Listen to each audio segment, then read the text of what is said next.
right, everyone should be seeing my screen now. So yes, we're talking about the Universal Parser today. It's a new feature we just added to DefectDojo Pro. And like Dawn said, I'm Matt Tesaro. I'm the CTO and co-founder of DefectDojo Inc. and have been around the project forever and a day, quite honestly. So just a quick overview. I'm going to sort of define the problem we were solving or trying to address with the Universal Parser. I'll move on to what we actually created. I'll do a demo. I'm invoking the demo gods. Hopefully they will be kind to me today. And then I'm going to give you a couple of brief updates on the metrics and reporting aspects of DefectDojo Pro that were mentioned in your invite. So let's get to the intro and I'll define the problem. So there are many times in life where you're just trying to make some progress, right? You're moving along, you're hopefully going downhill, and things are going your way, but suddenly you hit a brick wall and you're forced to stop. And so we noticed there's a use case in DefectDojo where this can happen, and we wanted to address that use case with DefectDojo Pro. So how do you break through that wall that blocks you? I will get into that in half a second. So the big picture, this is where we'd like to see everybody using DefectDojo to get to where you have this nice flow from left to right of your tools producing results, those flowing into DefectDojo, those then going down to downstream systems. We're up to 194 plus supported tools. I counted last night. That number grows every time I count it. It's kind of crazy. But for this specific talk, we're really focusing on data ingestion. So getting data into DefectDojo, right? And some of the potential pain points that can exist around that. So when we talk about ingesting data into DefectDojo, it generally works fine. I mean, we have 194 tools we support, so we pretty much cover a broad swatch of the market of security tooling. But there's a couple of cases where it doesn't work. This is when vendors just randomly decide to change their tool output. They add a whole new stanza to a XML, or they add a chunk of JSON to their chunk to their JSON and change the format enough that it impacts our ability to parse that file correctly. There's also several cases where vendors will drop these places to pull output out of their tooling, but in a bunch of different places, and each of one of those is slightly different. And so if you don't have just the right sometimes configuration of output settings, you'll get a file that looks a little bit different enough that it can sometimes trip up the parsing. Or you have an unsupported tool, which is getting to be less and less the case anymore with almost 200 tools now. You have an internally developed tool. This has definitely happened to us for some of our customers. Or you just don't happen to like how the current parser parses things. These are all sort of places where this could address your need and not keep you from having to slow down. So in that regards, what have we created? Well, we created this thing called the Universal Importer. And the idea here is that you upload an example of the file you want to parse, you give it a name, you map the fields to where you want them to go into DefectDojo, you preview those mapped results, and you save it, and now you have a new parser. It's like an easy 3-step thing. So the first step in the parser is the universal parser is, like I said, you're going to select a file, like I have shown here, right? You select a file, you give it a name. The next place I'm going to map like title to title, severity to severity, CW to CWV. You map fields from that parsed file into where they're going to end up in DefectDojo. You map whatever you want, you click next. And then I have a preview of the parser results, so I can get an idea of what this is going to look like. If for some reason this doesn't look like I want it to, I can back up, I can change the mappings, I can make adjustments, I can go back here and see a preview. But once you're happy with it, you simply submit it. You're asked you, hey, do you want to create this universal parser? Presumably you will say yes. And then bam, you've got a universal parser. I can just go to add findings like anything else in DefectDojo. That new, I update my file, and then I Third step, I select the new parser type I just created, in this case, the fictitious my favorite scanner, right? So this is the process by which we're allowing our customers to have anything put into DefectDojo just by simply mapping those fields. So if we happen to not have a parser for it, you have an internally developed tool, whatever the case is, you can now not be blocked from getting that data into DefectDojo, which is pretty sweet. And then, by the way, once this universal parser is there, it works like any other parser.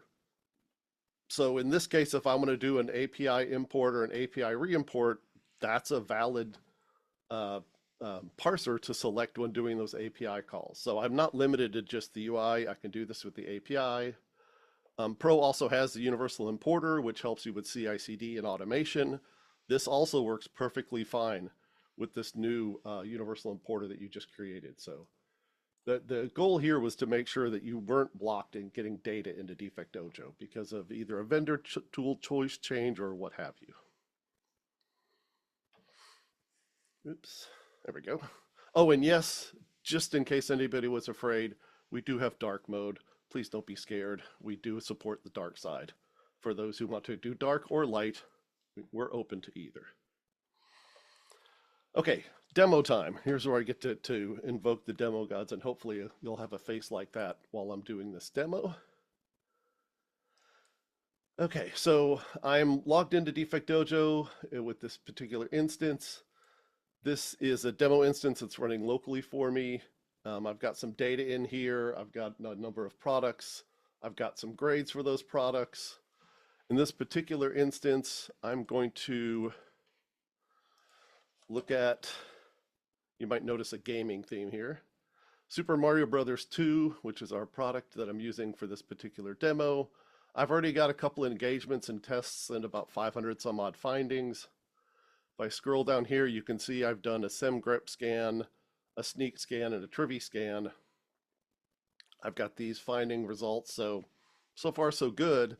However, I have another scanner I want to add to this particular product, or I want to have results I want to add to this product.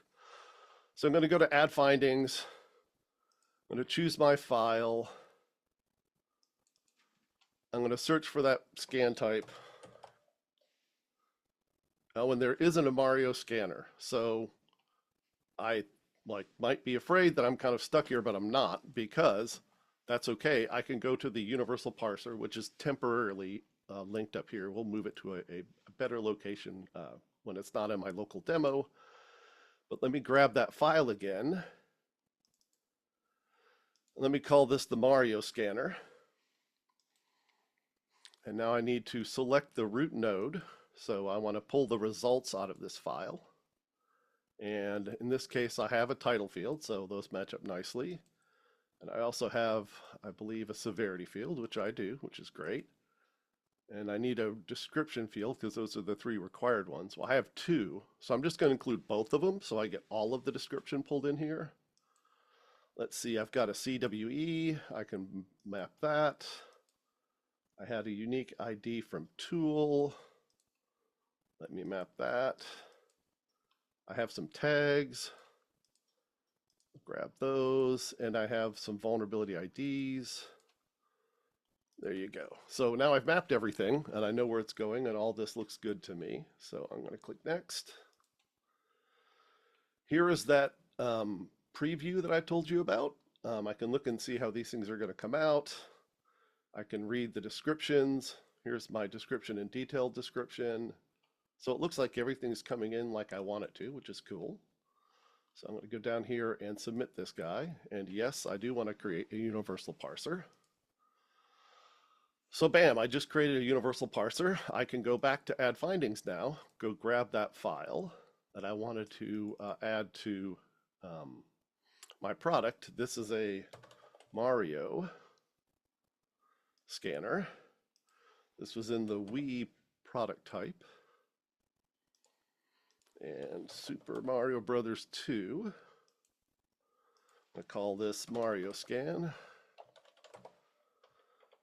And I'm going to submit.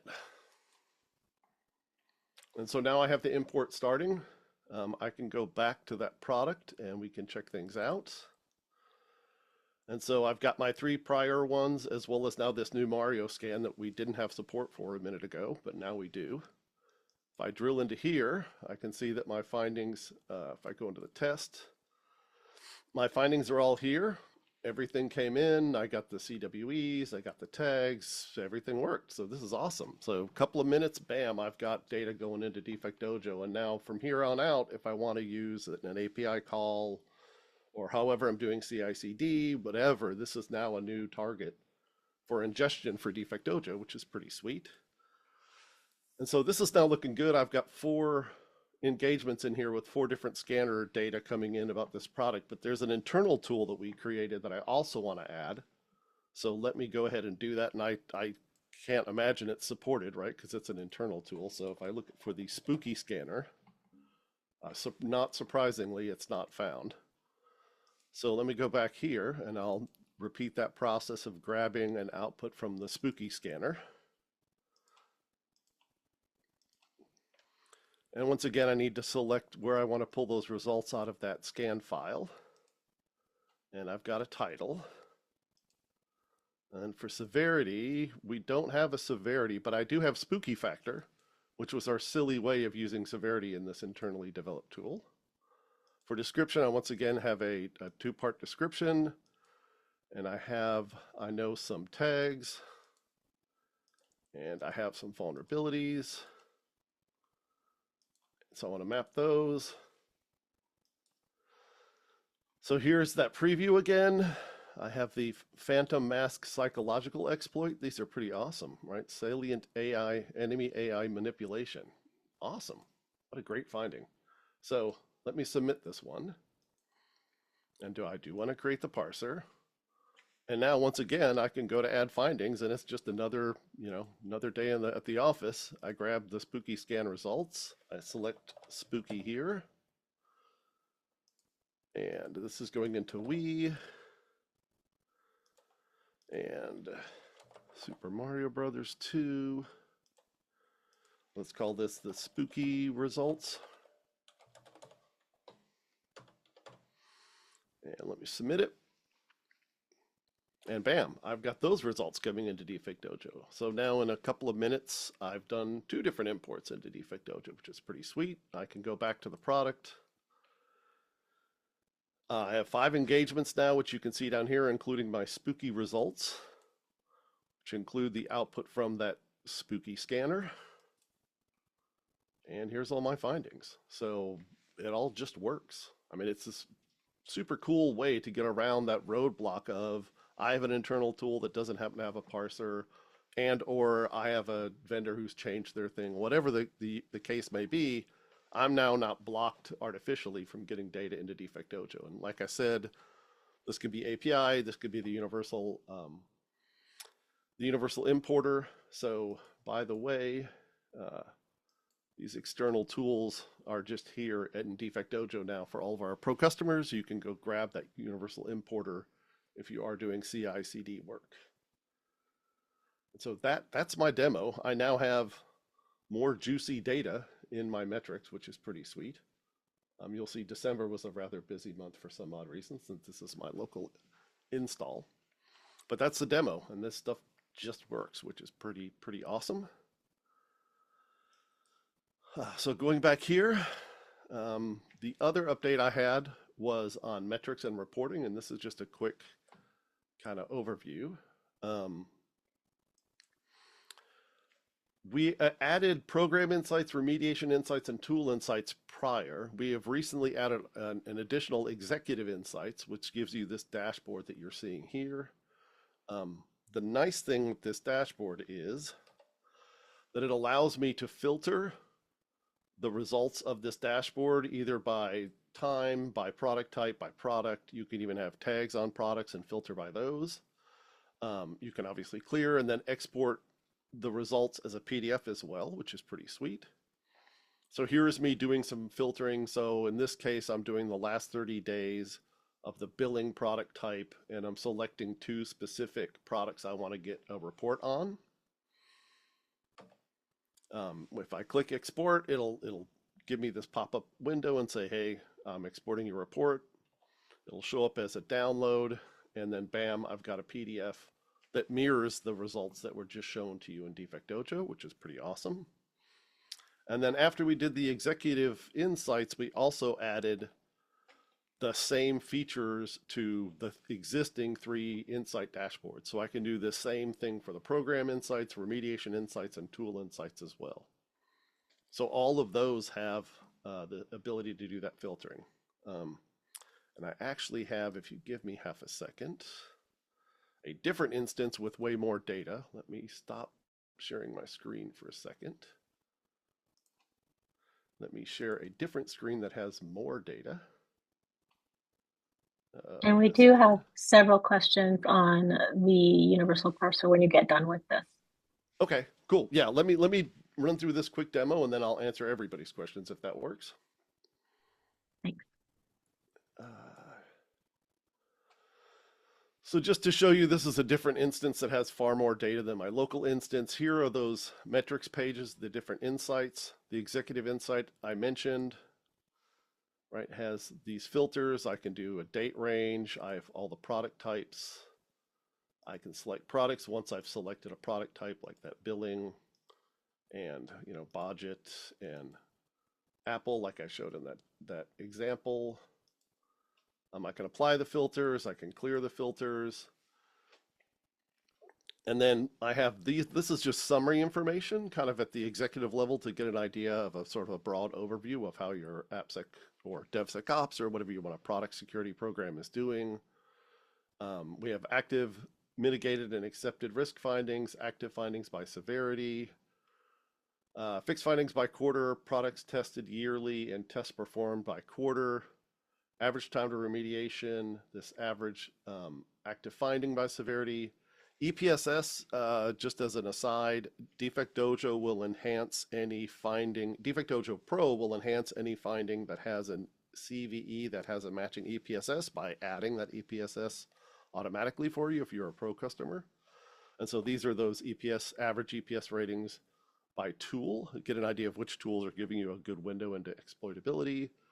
And then mitigating findings by SLA to get an idea of how well your teams are producing or fixing things within SLA.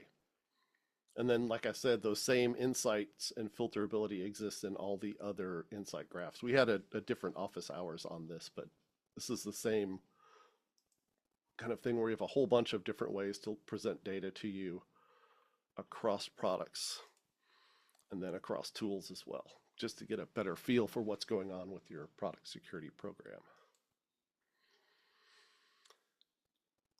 All right, that's what I got for that demo. I'm going to stop sharing this and go back to the other one because I'm assuming The we're going to have questions questions. Yeah, are all about the parser.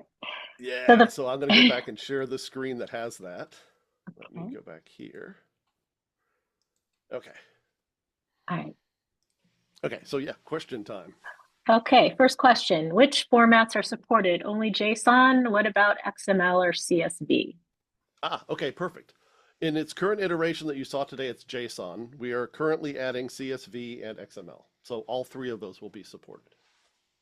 Okay. Do we have a time frame for that? JSON's done and they're currently working on CSV. CSV is silly easy because it's just basically an X by Y matrix. It's not hard. I expect that one to be done relatively quickly, I would say. And then XML support is more interesting in that we're trying to decide how we want to handle parsing that in a generic sense. And we're looking at a couple methodologies that we haven't honestly filtered down to a final one, but I would say very early Q1 of next year, probably Jan, I would guess, but I don't really know. It depends on how well the libraries we're trying work, to be totally honest with you. But they'll be fast follows because we've sorted out the bulk of the problems using JSON. And the real problem is taking the input, coercing it into our internal format that makes that mapping page that I showed you. This, well, let me grab one really quick. Do you have another one? Yeah, I'll just reuse the Mario one. We take your file and basically turn it into an internal representation that drives this page and how these fields are selectable. Oh, I need to select a root element. Um, how these fields are selectable, because if you notice, certain fields have the ability to select more or less things based on the data type. So I have fewer things in tags than I have in others. And so we're just working on coercing XML into this internal format. And that's the one thing we don't have currently solved. Although I haven't talked to the engineer working on this in a couple of days. He might be there. Okay, thank you. Sure. Okay, next, can you configure tune deduplication for universal parsers like for the built-in parsers? You can, yes. Um, the same ability to do the tuning that we have in DefectDojo works. These are just other parsers. They just get added as if they were source code parsers. So yes, all of the for Pro you can do the same tool, cross tool deduping, adjust them with the UI, just like you do any other parser in DefectDojo. Yep, there's no difference. Well, there's a difference in that you created it, but there's no difference in how they're treated by DefectDojo. Okay, great, thank you. Next, is there only one-to-one mapping or can you combine or split fields? So I showed you how to combine fields in this particular one because in this one there was two descriptions, so you can combine fields. I guess if I wanted to put CWE in the description, I could, right? If I wanted to do that, and then this parser would have a description that included those three fields. The real restriction is on field type. If there is a well, that's not 100% necessarily true too, because CWE in this case is an int, but we can coerce it to a string. Um, but there are certain field types that don't map nicely to other fields. This is why we did this distinction for tags. And unique ID for tool only lets a single element. So there's some constraints, but generally speaking, if I wanted to map a whole bunch of stuff, I don't know, if I wanted to put title in the description too, I could do this, right? And make a parser that did that. That'd be fine. So there's only like structural constraints of how the data is stored in DefectDojo would block you from combining fields. Okay. Next, what about more deep, not only flat data structure of findings? But we support that as well. The examples I have are fairly contrived, but yes, we support the ability to walk down. That's why we have this root node selection. With more complicated ones, you can select different data depths, I guess you could say. I don't know how to describe that well, but yes, you could do the different data depths. Okay. Next, I noticed the message import started. Does it mean that Pro is not blocking as an open source? Do you implement async import? Yes, for Pro, we do have an async import that you can choose to optionally turn off or on. By default, we have it on, so it's non-blocking. Mostly because well, there's several reasons. For really large files, obviously, that helps. But also for this UI, we don't have to block the UI waiting for that file to be parsed. Okay, thank you. Next question is, I see API connector. How is API connector different to API pull available in open source? Okay. So the API connectors, I'm going to abandon this parser, by the way. It was a bit silly. So the way API connectors work is you configure, I don't have one configured in this instance. You give us a secret or a token or whatever it requires. In this case, I think it's a bearer token for sneak, the URL, and then you give it a label. And then we automatically pull these into DefectDojo on a daily basis. The primary difference is that once, I don't have one configured, dang it, in this instance, but once you have one configured, you can map the equivalent to DefectDojo products in that vendor's tool into the products in DefectDojo. And then it just automatically puts them in the right place going forward. We do diffing to say, hey, you added a new thing in Sneak that isn't mapped to a product. Where would you like us to put it? We can also auto map them. There's a whole bunch of features around connectors that make them much more robust. Okay. The idea with connectors is basically you have a vendor, you're paying for a vendor's tool that has an API, and you just want to get the results into Dojo after doing a one-time setup. That's what connectors gives you. Okay. Let's see. Next one. Do you also support the processing of endpoints? with the universal Uh, parser? yes, the endpoints, yes, those are something we handle as well. If you happen to have a tool that has endpoints. Okay. And then next, how can I edit the existing universal parser?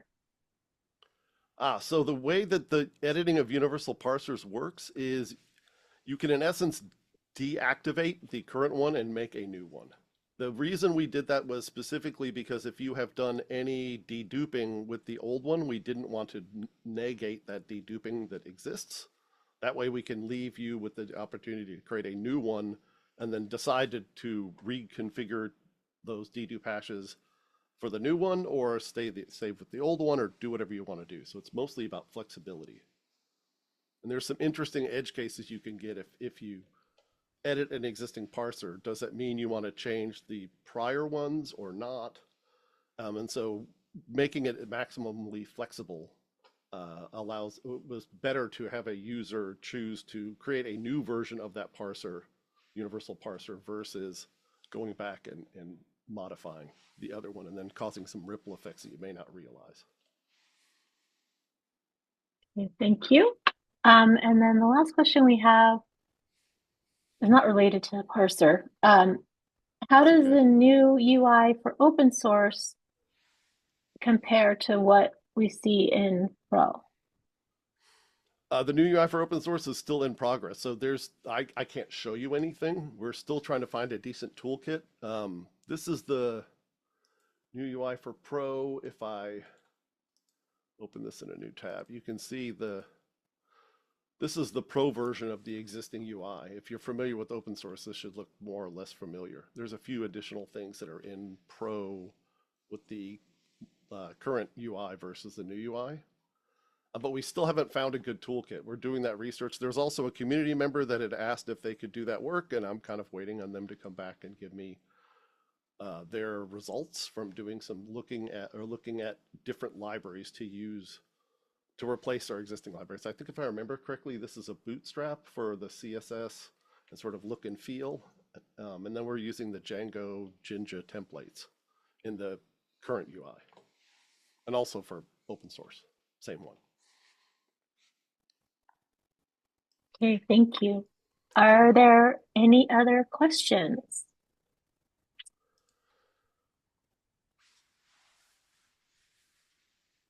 Well, we got a lot, so I think that probably answered a lot of people's questions.